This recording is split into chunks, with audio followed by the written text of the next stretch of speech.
پتہ ہی نہیں چلتا کہ ہمارا واجب کیا ہے یا حرام میں مبتلا ہوئے ہیں۔ امام حسین العابدین کی عبادت کا معیار اور ان کا زہد و تقویٰ اس حد تک تھا کہ لوگ جب مکہ میں حج فرما رہے ہیں تو لوگوں نے خود بخود راستہ دیا۔ جب عبد الملک نے پوچھا کہ یہ کون ہے؟ بادشاہ تو میں ہوں۔ اس کا روح جلال امام کا وہ باطنی کیفیت، اس لیے معصوم کا فرمان ہے آپ اللہ کے مطیع بن جائیں ساری دنیا آپ کے سامنے جھکے گی۔ اللہ کے فرما بردار بن جائیں تو آپ کو اگر آپ قبیلہ کے مال و دولت کے بغیر ایک علاقے میں باعزت ہونا چاہتے ہیں تو اس خالق کے آپ بن جائیں، ساری دنیا کے سامنے ہوگی۔ لوگوں نے راستہ دیا۔ جب پوچھا گیا کہ یہ کون ہے تو شیخ نے کہا کہ آپ تو جانتے ہیں، اس کو تو پورا مکہ جانتا ہے، اس کو تو پورا مدینہ جانتا ہے، یہ شیخ العابدین سید الساجدین علی ابن حسین عبادت کا معیار، زہد و تقویٰ، گریا، اپنی والدہ کے سامنے کھانا نہیں کھاتے تھے اکٹھے، یہ ساری چیزیں ہیں۔ جب پوچھا گیا مولا کیا وجہ ہے؟ فرمایا میں نہیں چاہتا کہ ہو سکتا ہے کہ ایک لقمے پر میری والدہ کی نظر ہو اور میں وہ لقمہ اٹھا لوں، اتنا بھی امام برداشت ہو۔ والدین کی عظمت، صحیفہ کاملہ شاہ صاحبی فرما رہے تھے پہلی دعا پڑھیں تو امام نے بتایا ہے کہ توحید کیا ہے، رسالت کیا ہے، امامت کیا ہے، والدین کے حقوق کیا ہیں، جی ظہور آل محمد صحیفہ کاملہ، اتھنٹک ترین کتاب صحیفہ کاملہ۔ فرمایا لوگوں کو پتہ ہی نہ چلتا کہ خدا کے سامنے کیسے ناز و نیاز کرنا ہے اگر صحیفہ کاملہ نہ ہو، کیسے خدا کے سامنے۔ فرمایا میرے مالک میں اتنے سجدے کروں، یہ کون ہے؟ یہ امام ہیں، معصوم ہیں، اتنے سجدے کروں کہ میری آنکھیں پیچھے سے دنس جائیں۔ یہ دعائیں استقلال میں ہے، صحیفہ کاملہ میں۔ اتنے قیام کروں کہ پاؤں پر برم آ جائے۔ پیغمبر اسلام سے فرمایا اللہ نے کہ آپ آدھی رات کا اس سے بھی کم حصہ، کیونکہ اتنی رات عبادت کرتے تھے اللہ کے رسول پیغمبر اسلام کے پاؤں پر برم آ جاتے تھے۔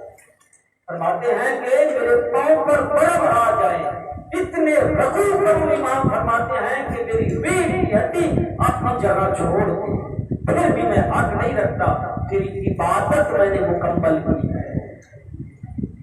یہ تواضع انکساری اس مقام پر امام زین العابدین، پھر بھی میں آپ کی حق عبادت کو ادا۔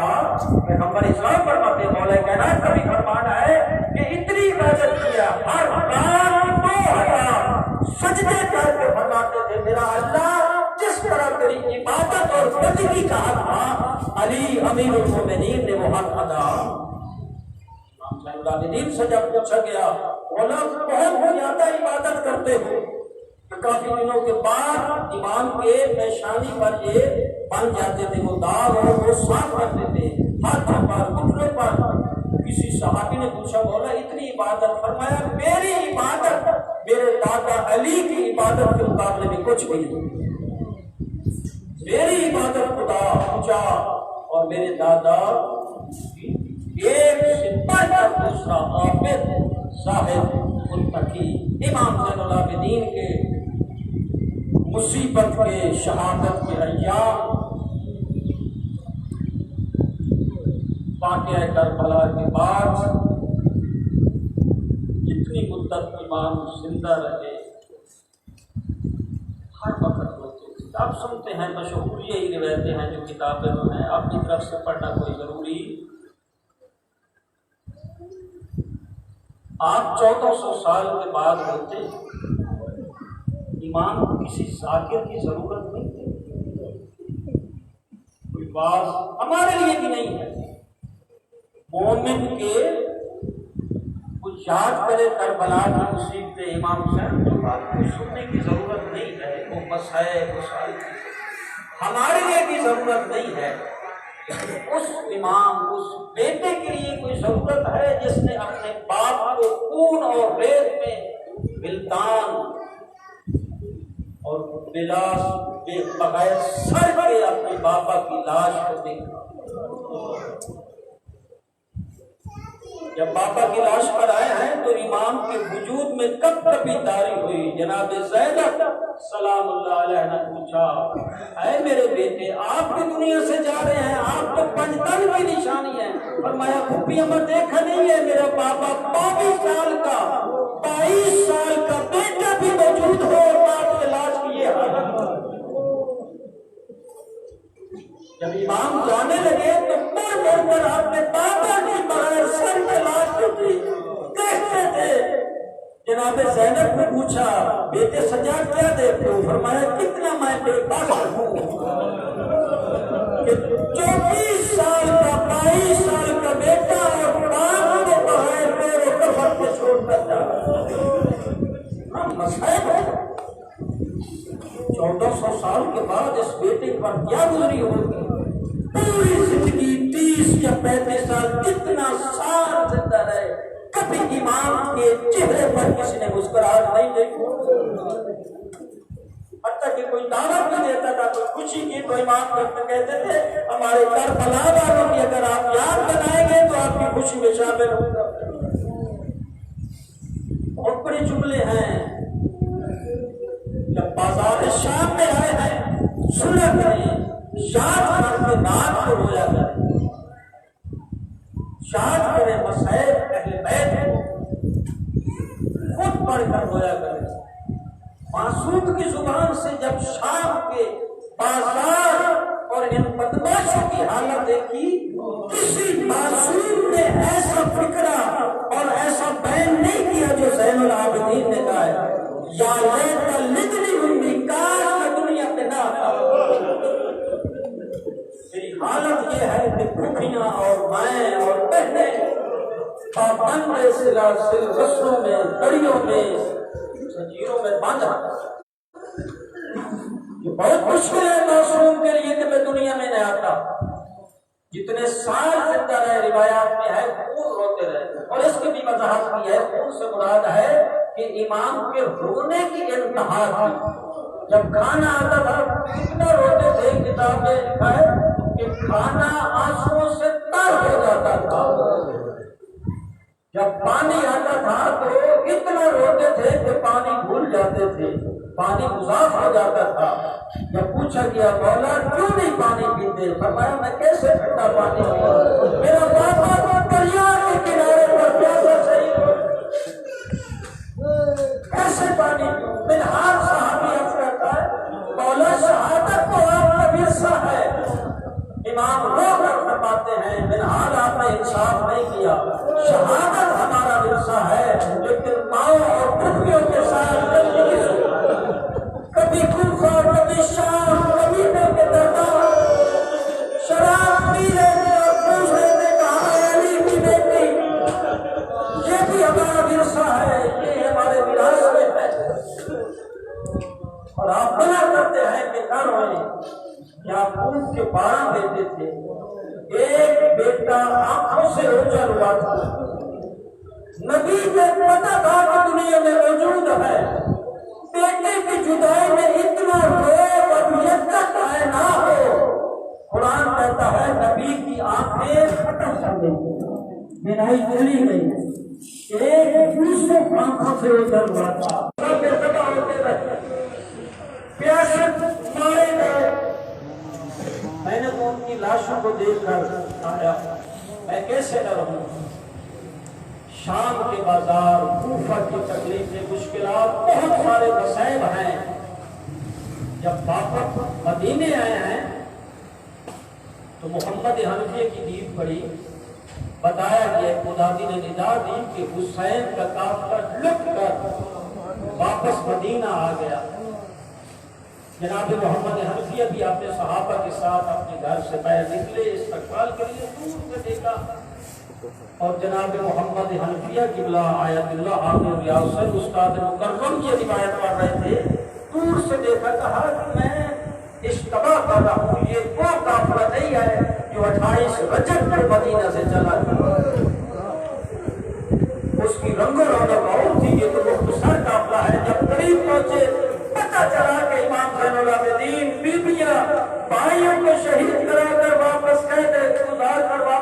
رہی ہیں تو سب سے پہلے امام زین العابدین سے ملے. یہ قبلہ صاحب کہہ رہے تھے روایت کے الفاظ ہے کہ محمد حنفیہ کتنی مدت کے بعد پچھڑا ہوا بھتیجا اپنے چچا نے اپنے بھتیجے کو گلے لگایا اور دبا کر اتنا جو مشکل سے دبایا اور اپنا ہاتھوں کو پشت پر رکھا. امام زین العابدین کہتے ہیں چاچا ہاتھ میری پشت پہ اتار دو. کیوں بھتیجا میں آپ کو ملنے آیا ہوں, مجھے کتنی مدت ہو گئی ہے جدائی کی. اور میرا چاچا وہ مسئلہ نہیں, میری پشت پر اتنے تازیاں میں نشان ہے.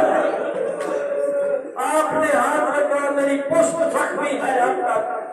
نانا کی مزار پر آئے, کہا نانا آپ کا حسین شہید ہو گیا.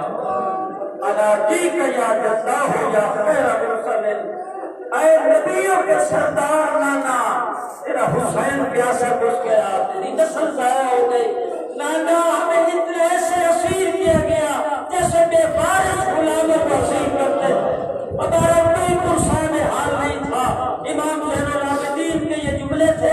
لیکن جناب زینب جب نانا کی مزار پر آئی ہے, نانا کی مزار کو گلے لگایا, کہا نانا اگر تیرے پاس مرد نہ ہوتے میں آپ کو اپنی مصیبتیں بچاتی, مگر سجاد کی پشت تک بھی نہیں. نانا زینب بیٹی کو بھی دے